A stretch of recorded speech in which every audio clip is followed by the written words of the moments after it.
bienvenidos sean quienes me estén viendo en este momento. Ustedes se han convertido en los primeros alumnos de este bonito show que llamaremos las clases pachecas del profe Pacheco. Yo soy el profe Pacheco. Disculpen la tos. El clima ha estado muy feo y enfermo. Bueno, ¿y por qué viene a ser este bonito proyecto en el que me voy a embarcar con ustedes? Disculpen, todo es muy casero. Bueno, verán, yo soy un licenciado en química industrial. Desde joven sentí mucha pasión por la ciencia, pasión que surgió de ver otros tipos de divulgación científica, como fue este show llamado El Mundo de Big Man. Un show muy bueno, mostraba la ciencia de una manera tan sencilla pero cautivadora, y fue una de las cosas que me inició en esto de querer ser un científico. De ahí, cuando estuve en secundaria, encontré este muy buen libro, bastante recomendado de mi parte. Perdonen la tos. El cual se llama ¿Qué científica es la ciencia? El sol muerto de risa y otras crónicas. Hecho por un profesor mexicano, de hecho, Sergio de Regulés, si me acuerdo bien, profesor de física nuclear de la UNAM. Esto me motivó a un día yo querer hacer mi propio proyecto en cuanto se refiere a la divulgación científica, porque me cautivó mucho la manera en que, de una manera simple y sencilla, logré explicar temas un tanto complejos, pero de una manera tan magistral. Era algo sublime. Disculpen un momento, voy a hacer un movimiento rápido.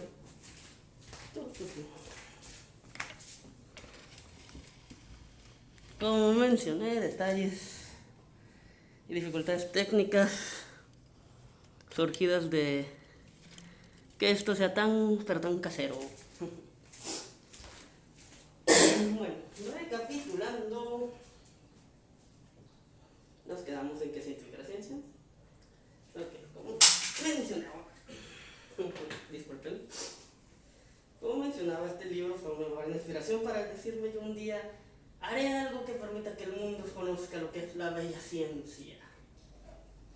Y pues hace poco, por cuestiones personales, dije, ¿por qué no aprovechar las plataformas digitales, la facilidad con que ahora uno puede difundir su opinión en internet y hacer un pequeño proyecto multimedia? ¿Sí me veo bien? Creo que me corté la cabeza.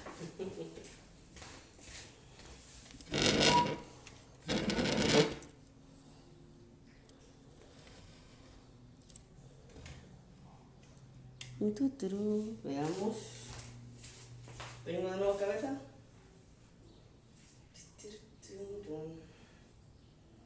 Parece que sí. Otra vez tengo cabeza, gente. Mencioné dificultades técnicas, esto es una cosa casera. Yo mismo muevo todo. Y bueno, ¿y en qué consistirá este bonito proyecto en el que empezaremos a embarcarnos? Bueno, básicamente será una serie de transmisiones en vivo 3 veces a la semana, lunes, miércoles y viernes, con ocasionales shows el fin de semana cuando consiga algún invitado que desea aparecer por aquí, para explicar temas un tanto más complejos. Entonces, el lunes lo que serían temas generales, ciencia explicada de una manera general y un tanto simple, pero con bastante humor. El martes pueden ser dos cosas, o continuar un tema muy largo que requiera de más horas en vivo, o algún tema más relajado, más calmadito. Miércoles, mitad de semana, uno empieza a pensar ya en cómo va a ser el fin de semana, cómo va a descansar, qué va a hacer. Y finalmente los viernes, esos serían shows totalmente casuales, relajados, temas que pueden estar un tanto alejados de lo que es el ámbito científico, pero que a la vez podrían acercarse un poco al mismo. Y pues bueno, ahora como pueden ver aquí tengo mi bonito escritorio con mi bonito decorado y esta bonita pizarra. Durante cada sesión voy a intentar poner algunas frases relacionadas con el tema de la semana o el tema del día en particular, dependiendo. Si es una semana con temas interrelacionados, pues una misma frase se queda toda la semana. Si son diferentes temas, va a ir variando día con día. En este caso, las frases que coloqué tienen que ver con el mismo hecho de lo que es la divulgación científica. La primera frase dice: quien enseña aprende dos veces, atribuida a Joseph Joubert, que era un escritor francés, si no me equivoco. Esta frase la atribuye a él, puesta en alguno de los ensayos que él publicó. Otra vez estoy perdiendo la cabeza.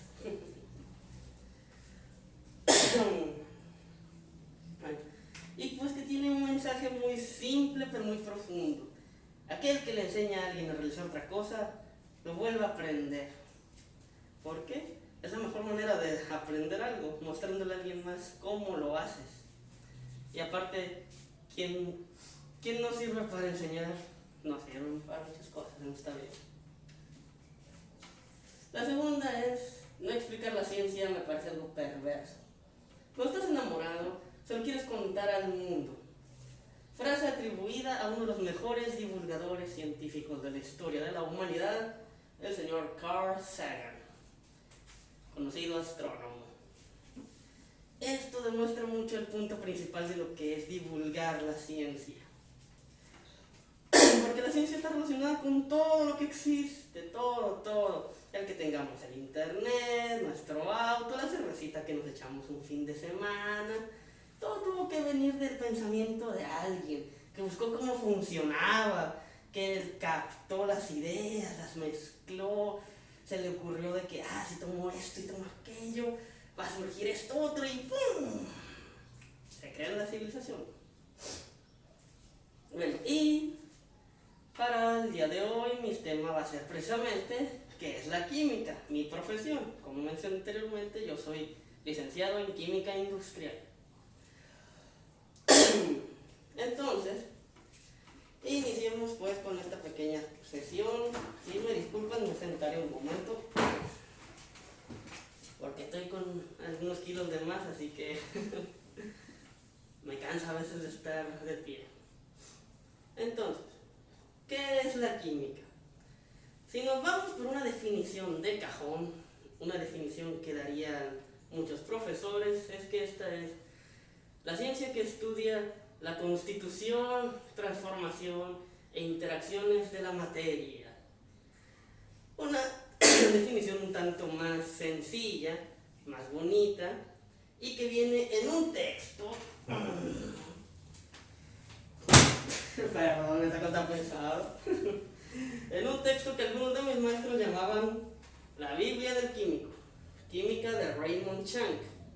Esta es una edición algo vieja, pero el contenido aquí sigue siendo valioso. Aparte, la ciencia no se pierde en algunas cosas a través de los siglos. Se necesitan muchos siglos de evolución para que una idea científica cambie. Bueno, en este libro, la definición que ponen es una muy interesante.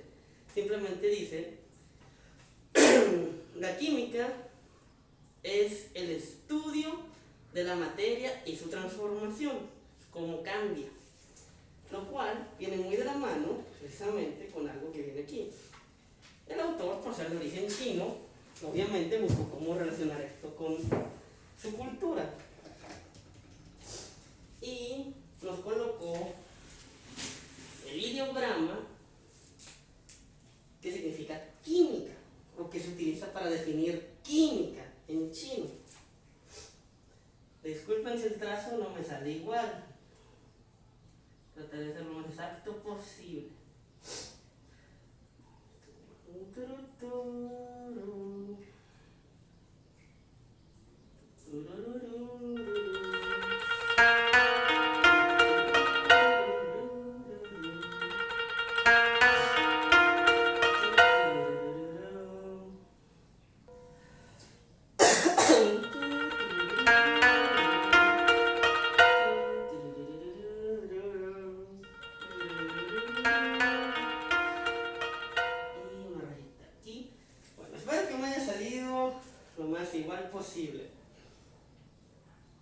este ideograma, que es como se llaman los caracteres usados en China, Japón, Corea, etcétera, casi todo Oriente, se traduce como el estudio del cambio. Ahora se preguntaron, ¿por qué es tan acertado esto? Precisamente como mencionó Raymond Chang, la química es la ciencia que estudia la transformación de la materia. Ahora, ¿cómo ocurre la transformación de la materia? Bueno, se nos pregunta en mi bola 8. Según la bola 8, la transformación de la materia ocurre porque todo está hecho de átomos. Todo. Tú estás hecho de átomos, yo estoy hecho de átomos, la mesa está hecha de átomos, todo está hecho de átomos. No hay nada por aquí que no esté hecho de átomos, ¿o sí? Entonces estos átomos interactúan entre sí, llevan a cabo que las cosas cambien y permiten que el mundo funcione como funciona. Ahora, se preguntarán, ¿y cómo surgió la idea de estudiar estas transformaciones? ¿Qué hizo que las personas dijeran, si yo caliento esto, le ocurre esto, y entonces lo puedo usar para esto otro? Bueno, como muchas ciencias exactas, la química surgió de una necesidad, surgió de una cuestión que fuera palpable, que pudiera ayudar en algo a la sociedad primitiva. Aunque no lo crean, los primeros químicos no tenían laboratorios, ni batas elegantes, ni mezclaban pócimas en algún jarrón. Los primeros químicos, aunque no lo crean, fueron los herreros, nobles artesanos que crearon armaduras poderosas y espadas legendarias. Que, aunque no lo crean, todos los químicos del mundo descendemos de algún herrero. Perdón. Entonces, ¿cómo fue que la herrería vino a crear la actual química? Bueno, si alguien alguna vez ha visto algún programa como Maestros de, ¿cómo se llamaba este? Prueba de fuego, de History, si no estoy mal. No, Desafío bajo fuego. Bueno, se dan cuenta que para hacer herrería hay que mezclar los metales, pero no más es mezclarlos a lo tonto, no es como que, voy a tomar este pedazo de acero y este otro pedazo de otro metal, los voy a derretir y ya no, es una cuestión de proporciones, temperaturas. Todo eso tuvieron que definir los herreros en la antigüedad para poder crear una cosa tan simple como una espada, un hacha, o hasta platos y vasos. Todo empezó en una era de la humanidad conocida como la Edad de Bronce, donde alguien se dio cuenta que si mezclabas el estaño con el cobre te daba una aleación que se trabajaba mejor, llamada bronce. Y pues como les digo, esto fue una cuestión de que el tipo que hacía estas cosas tuvo que ponerse a experimentar poco a poco, tomar cachitos de cobre, tomar cachitos de estaño, ver qué tanto tenía que poner del uno y del otro y cómo el poner poquito de uno más, poquito menos del otro, calentarlo a una temperatura, calentarlo a otra, agitarlo a la derecha, agitarlo a la izquierda, cambiaba las propiedades del material final. Es por ello que la herrería vino a crear los fundamentos de la química. Ahora, avanzando un poco más en el tiempo, llegaremos a la alquimia, que no es como en el anime de Full Metal Alchemist, no simplemente haces un dibujito y mágicamente esta pared se va a convertir en oro. Pues si fuera así, ya sería rico. No, perdón. La verdadera alquimia fue precisamente un estudio de las sustancias que rodeaban al hombre. Hubo sujetos que un día simplemente como que se sentaron y platicaron y dijeron, oye, el otro día estaba aburrido, así que agarré una piedra y la aventé al fuego y vi que le salía humo rojo. Y luego cuando aventé otra piedra amarilla explotó. ¿No te parece eso curioso? ¿Eso interesante? Yo el otro día podría haber dicho, oh sí, ¿y sabes qué? Yo otro día encontré esta otra piedra que si la frotabas sacaba chispas. ¿Tú qué crees que podríamos hacer si las mezclamos? Pues vamos a averiguarlo. Más o menos así me imagino yo que surgió la alquimia. Bueno, esto surgió originalmente allá en Medio Oriente, con filósofos y sabios que querían entender un poco más de cómo funcionaba la naturaleza.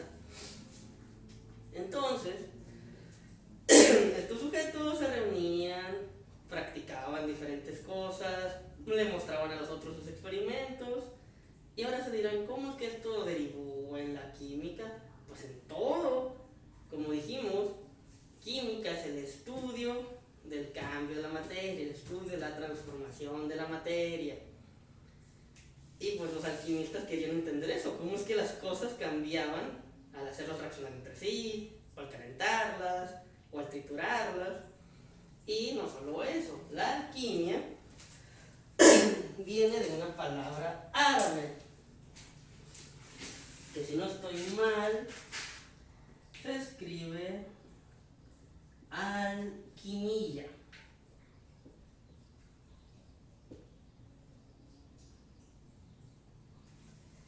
Que la traducción aproximada viene a ser combinación, combinar cosas, que era uno de los principios más básicos de la alquimia primitiva, combinar cosas a ver cómo reaccionaban. Cuando estos conocimientos pasaron a Europa en la Edad Media durante varios procesos histórico-políticos, guerras, migraciones, etc., los europeos lo cambiaron por ars química. Disculpen, la pizarra está algo dañada. Espero que sí se vea bien. Y esto vino a derivar en la actual palabra química.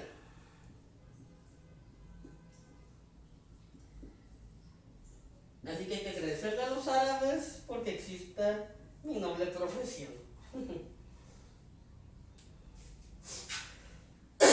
Perdón.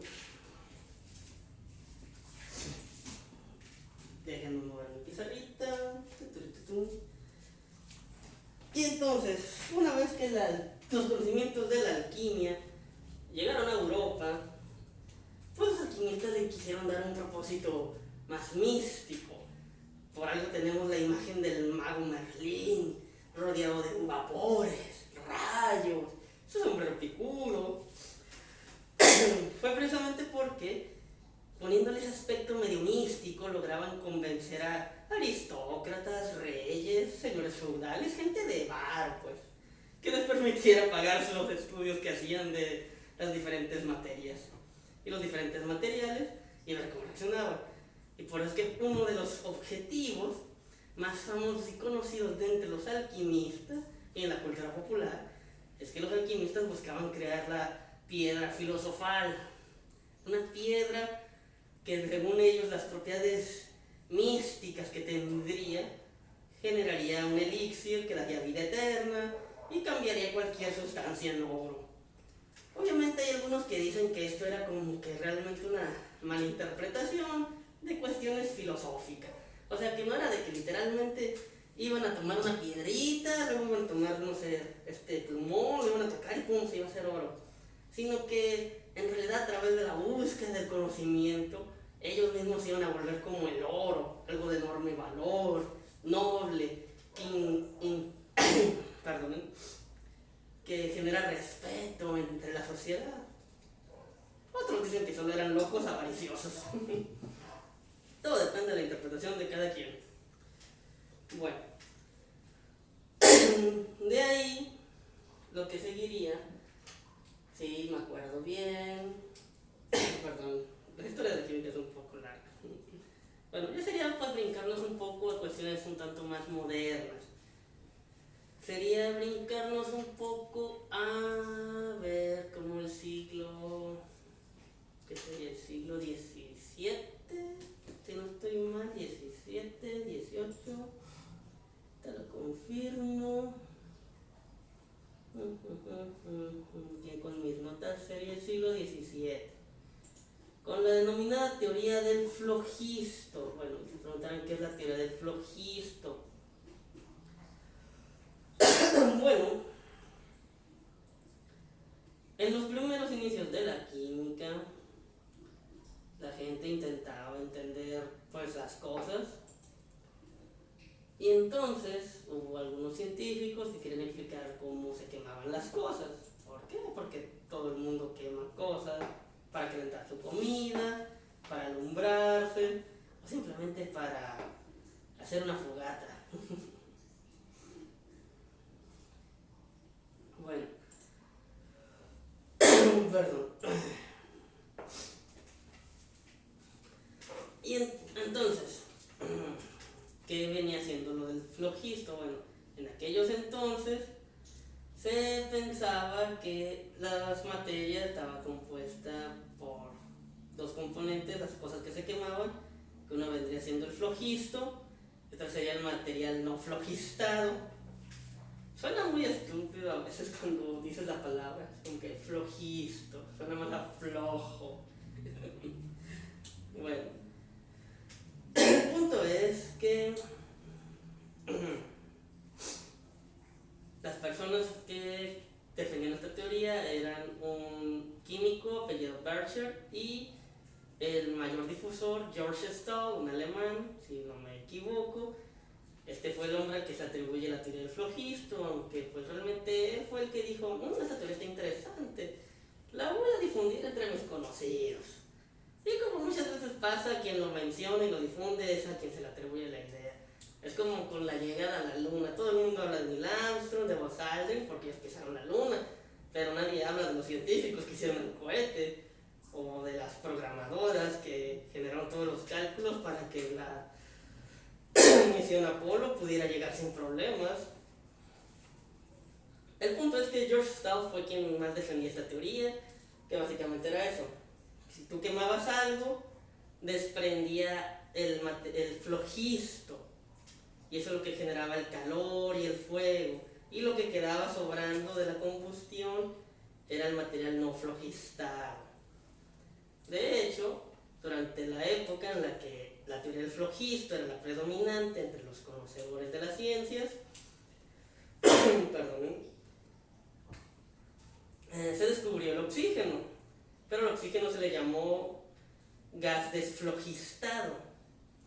¿Por qué? Porque si ponías oxígeno cerca del fuego, se avivaban las llamas, crecían.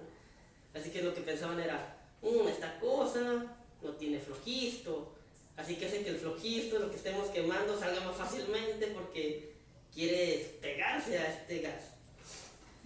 Bueno, la teoría del flogisto vendría a ser derivada un tiempo después por quien es considerado más bien dicho, el padre de la química moderna, Antoine Lavoisier, francés, quien aproximadamente en 1774 inició unos cuantos experimentos en los que quemaba cosas en balanzas y las ponía a cubierto con cúpulas de vidrio. Esto para asegurarse de que nada escapara del sistema de la balanza. Entonces comprobó que luego de quemar las cosas, seguían pesando lo mismo. Y fue que eso es lo que le quedó pensando, tal vez lo del flogisto no es tan correcto. Tal vez haya otra explicación. Este hombre siguió desarrollando algunos experimentos y tiempo después, como por 1777-1778, postuló uno de los principios más fundamentales y básicos que existen en la química moderna. Teoría de conservación de la materia. Bueno, más bien es ley de conservación de la materia. En su tiempo fue teoría, cuando él la propuso. O sea, todo es primero una idea, luego la demuestras y es una ley. Entonces, ¿qué nos dice la ley de conservación de la materia? Que al inicio de cualquier reacción,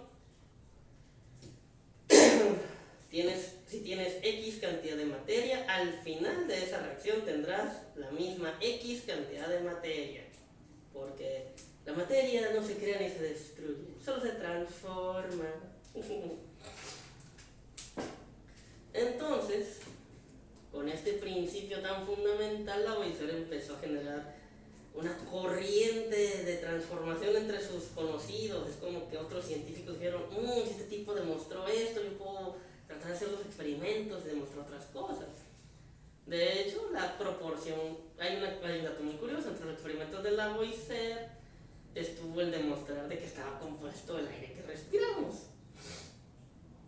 Y estuvo muy acertado, un fallito de cálculo, y ahora tenemos calculadoras superpoderosas de internet para poder determinar todo más fácilmente. Lavoisier en su tiempo dijo que que las proporciones eran un poco más alejadas de la realidad. Todos sabemos que es un 73% nitrógeno, aunque en aquel tiempo el nitrógeno le llamaban azoe. Nombres raritos que se inventaban los científicos de antes. Es como que querían que sonara todo rimbombante, como magnífico. Bueno, pues el azoe, que nosotros conocemos como nitrógeno, era lo que el Lavoisier determinó en mayor proporción, pero lo puso en un 79%. O sea, se equivocó por 6%, tampoco fue tanto. Perdón. Entonces, tiempo después surgiría otro de los principios más fundamentales que existen en la química. Eso sería en el siglo XIX con el inglés John Dalton. Y para los que han estudiado química alguna vez, sabrán que John Dalton fue quien creó el primer modelo atómico moderno. Pero la idea del átomo existía desde muchísimo antes, solo que no era tan difundida. Verán, allá por el siglo IV o siglo V antes de Cristo, cuando te vas a fechas tan lejanas, como que todo se pierde la exactitud. No sabes exactamente qué onda. Es como que es peor que los registros federales. Entonces, en aquel tiempo tan lejano, en la antigua Grecia, en una tarde de verano, vistiendo una toga y probablemente con una copa de vino en mano, un hombre llamado Demócrito, platicando con su maestro, le dijo: ¿sabe qué, maestro? Yo creo que todo en el universo está compuesto de unas cositas muy pequeñitas que no podemos ver, que no se pueden romper y que se juntan para crearlo todo. Es más, lo voy a llamar átomo, indivisible. Porque ese átomo viene de una palabra griega, átomo. Se escribe igual, pero se pronuncia diferente. Cosas de griegos. Porque, ¿y qué quiere decir precisamente eso? Indivisible, que no lo puedes dividir. Porque se supone que como es el componente principal, primordial, pues no debería poderse dividir en más cosas. Descubriríamos muchísimos siglos después que en ese punto se equivocó Demócrito. Ya hablaremos de eso más adelante. Y bueno, ¿qué le diría el maestro Demócrito? Probablemente le diría: güey, estás muy ebrio, deja el vino. Entonces, esta idea se quedó ahí guardada, perdida en los anales del tiempo. Hasta que tiempo después algunos científicos, alrededor del siglo XVI-XVIII, al estudiar historia antigua, veían esta idea y decían: no suena tan mal. De hecho, uno de los primeros hombres en tratar de defender esta teoría, mucho antes de que Dalton dijera su propia teoría de modelo atómico, fue Robert Boyle, un hombre que quienes estudian ingeniería han de conocer, porque este tipo determinó muchas cuestiones de cómo funcionan los gases. Y no solo los que nos salen a comer frijoles. Bueno, Robert Boyle, si no estoy mal, allá por el siglo XVI, defendía la teoría de Demócrito y de hecho fue de los primeros hombres en generar el concepto de elemento químico.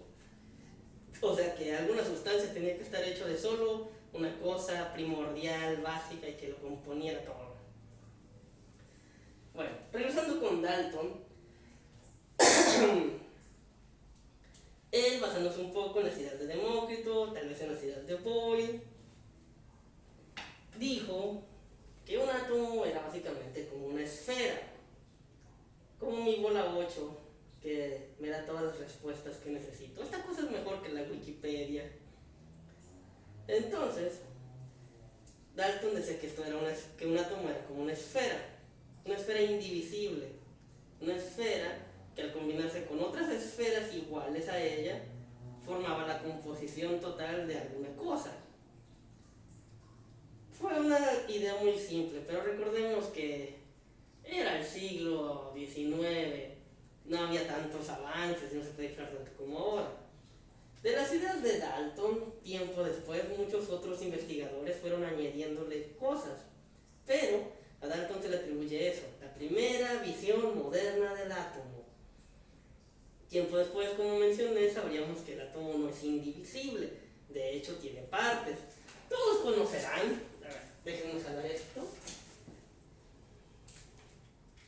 todos conocerán la imagen clásica y típica del átomo, la que ves en shows de televisión como Jimmy Neutron o The Big Bang Theory, que es un montón de bolitas rodeadas por órbitas que tienen bolitas.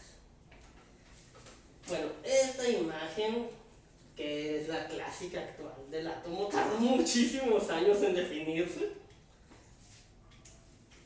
Si lo hiciéramos con una línea del tiempo, vendría siendo primero la esfera de Dalton, que como él definía el átomo. Luego vendría el modelo del pan de pasas, que en este momento no me acuerdo bien quién fue el que postuló la teoría del pan de pasas. Primero les voy a explicar lo que fue el modelo del pan de pasas, y ahorita les busco quién lo dijo. Bueno, la del pan de pasas es un modelo que básicamente fue de que este científico, tratando de explicar cómo interaccionaban entre sí las sustancias a través de sus átomos, dijo, ¿y si la pelotita de Dalton tiene pelotitas incrustadas en su superficie con carga eléctrica? ¿Y si esas pelotitas con carga eléctrica es carga eléctrica negativa? Porque creo que era medio depresivo. Y al pensar esta idea dijo, esto se parece mucho al pan de pasas que me estoy comiendo. Sí, lo llamaremos así, el modelo del pan de pasas. Tiempo después, mediante un material más avanzado, experimentos más específicos, se sabía que no era tal cual como decían del pan de pasas.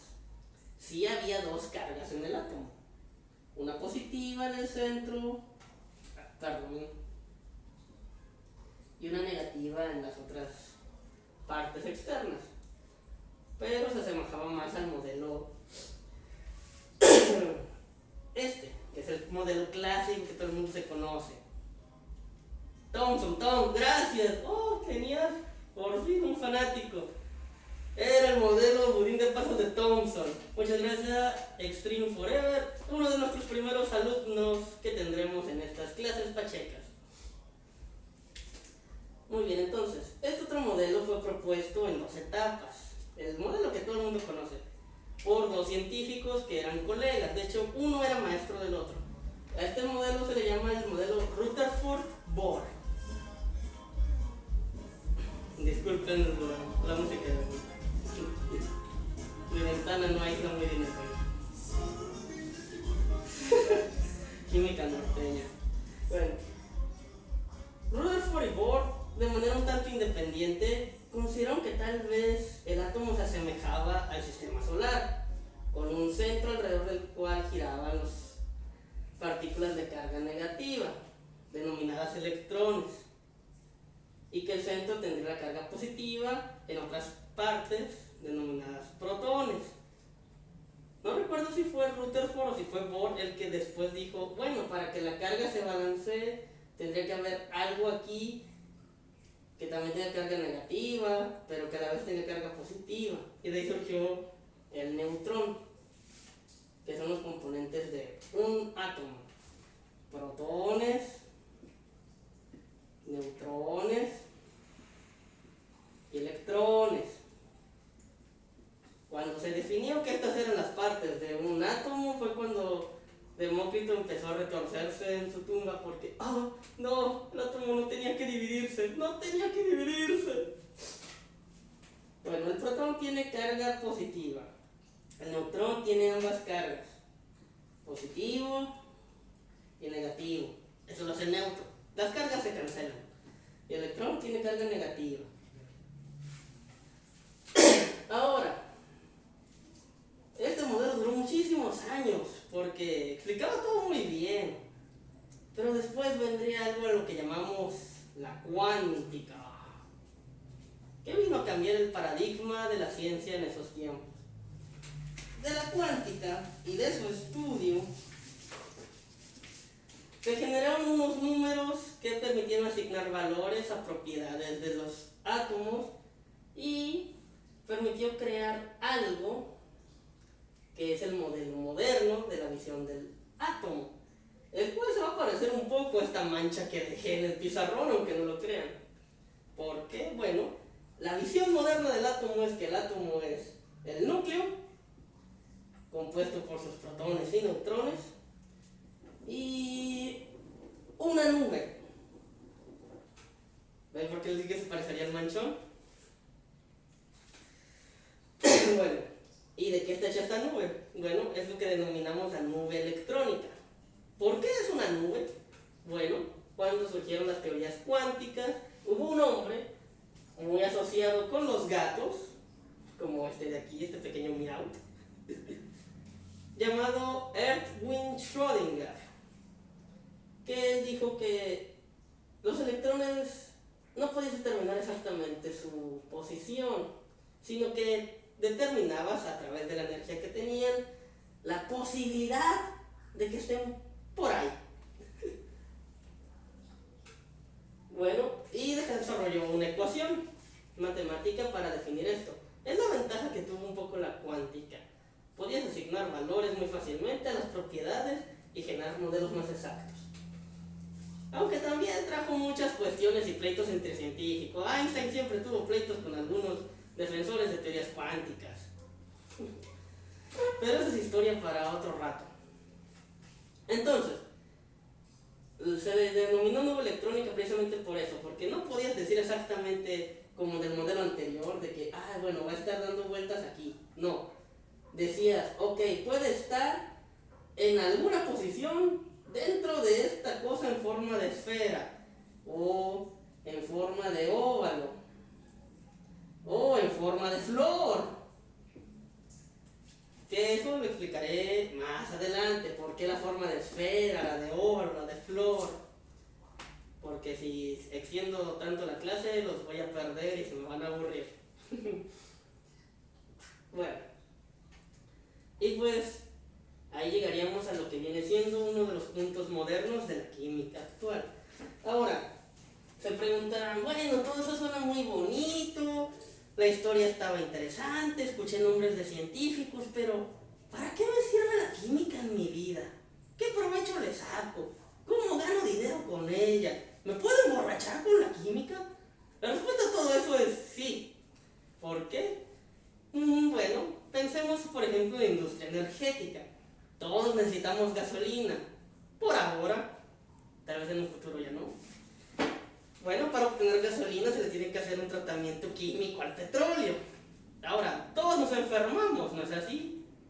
Yo quisiera no estar enfermo en este momento. Bueno, para obtener medicinas necesitamos químicas. Aunque esa es una rama de la química muy diferente. Ahora, ¿cómo ganas dinero con la química? Vendes las cosas que creas con química.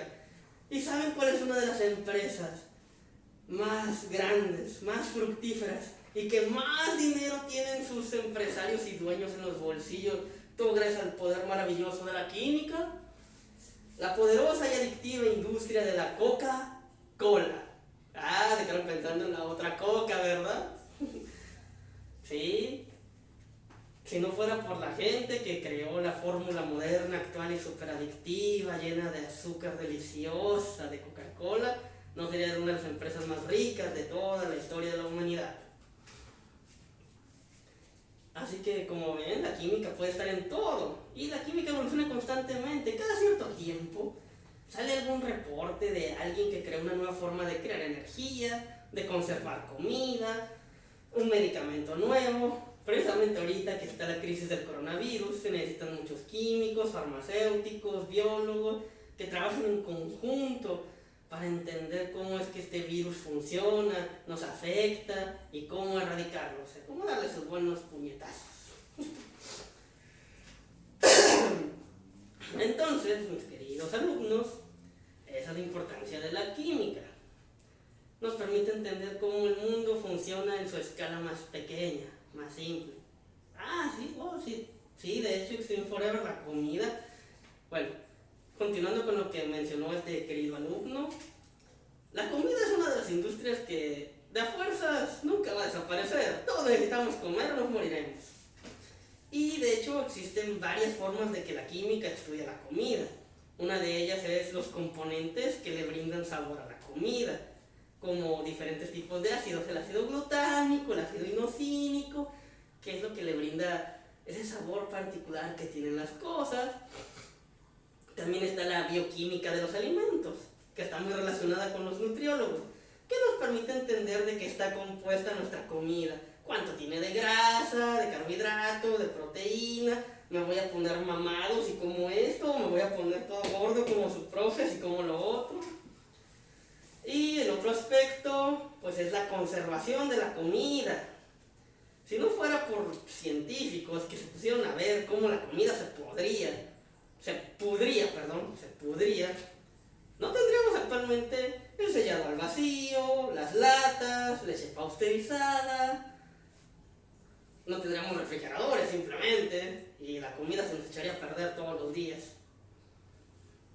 Entonces, esa es una de las formas en que la química se involucra también con la comida, nuestra nutrición. Y también, pues, los aditivos.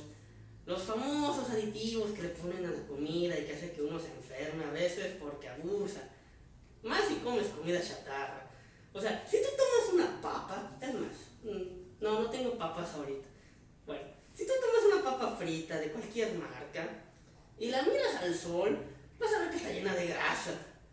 Pero esa grasa tiene disuelto un montón de aditivos que hacen que te pueda dar cualquier tipo de cáncer, aunque no me lo crean. Bueno, ya me explayé mucho con la comida. Bueno, otro aspecto en que la química también contribuyó al mundo fue precisamente en el plástico, mis niños. Como el plástico de mi bola 8, que todos lo saben, no sabía que la Wikipedia. El plástico vino a servir para reemplazar muchas cosas que antes eran caras y permitió que creciera una industria multimillonaria, pero que desgraciadamente ha matado lentamente al planeta, porque hay muchos productos de plástico de un solo uso, como las bolsas de plástico, los cepillos de dientes, los envases de jugos, de agua, envoltorios de la comida y otro sinfín de etcétera.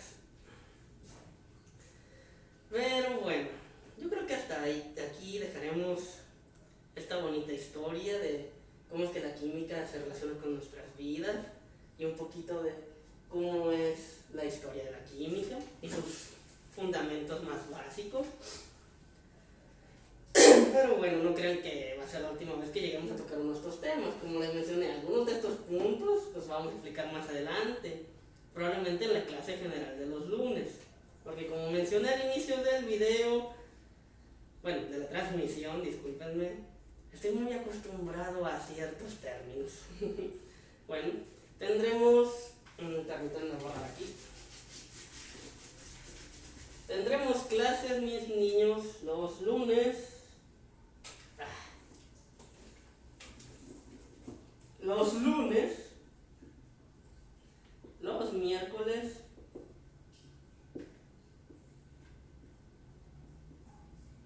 y los viernes. Espero que se vea, se ve. La Maruchan que como. Sí, precisamente la Maruchan que estás comiendo es muy tóxica. Y tiene una enorme cantidad de tratamientos químicos para que quede así de seca. Bueno, volviendo a lo que está diciendo, que lo que estoy viendo Spider-Man está tapando. Tendremos clases, mis niños, los lunes, miércoles y viernes, con eventuales shows con invitados los sábados, si consigo que alguien quiera venir a verme.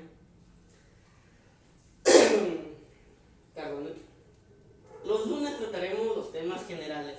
La ciencia en su forma más pura, cruda y dura.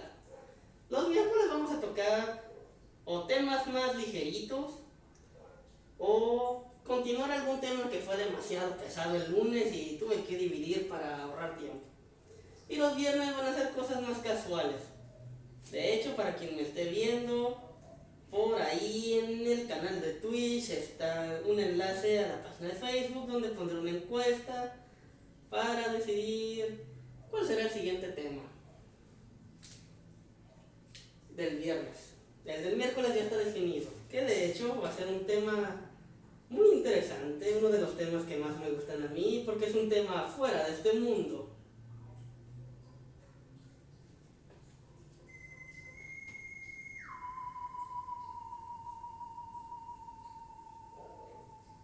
Espero que esto les haya dado una idea de cuál podría ser ese tema. Pero bueno, entonces nos veré de nuevo el miércoles con nuestro tema fuera de este mundo. Y pues espero que hayan disfrutado estos pequeños desvaríos y verborrea de este loco amante de la ciencia. Si es así, pues espero verlos a mis queridos 3 estudiantes, que les agradezco mucho que hayan estado aquí viéndome el miércoles en horario de las 7 horas del centro de México, 5 del horario del Pacífico, que es donde yo me ubico. Les agradezco mucho el estar aquí conmigo en este rato y pues trataré de evitar problemas técnicos en la clase del miércoles, que será un poco más calmada y divertida. Adiós, gente, muchas gracias por estar aquí conmigo. ¿Cómo se apaga esto?